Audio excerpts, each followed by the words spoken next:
عارفة يعني إيه شهر رجب؟ يعني ربنا بيبعت لِك رسالة بدري، بيقول لِك استعدي.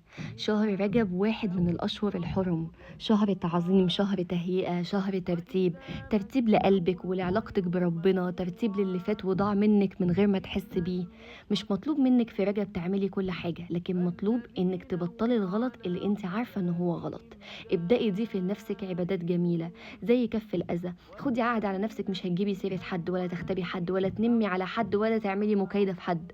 ركزي على نفسِك وعلى أهدافِك وعلى حلمِك وعلى كل حاجة أنتِ نفسِك تحققيها لنفسِك ولبيتِك ولأسرتِك بس. ركزي. وكمان زي إطعام الطعام مش مرتبط بس برمضان يا جماعة، ده في كل الأوقات. اعملي حتى لو وجبتين زيادة في الغدا بتاعِك يوميًا كده وانزلي وزعيهم على أي حد. قراءة القرآن أحب الأعمال إلى الله أدومها وإن قل. اقرأي إن شاء الله تكون صفحة واحدة بس في اليوم، صفحة واحدة بس أنتِ مستمرة عليها وبتقرأيها كل يوم.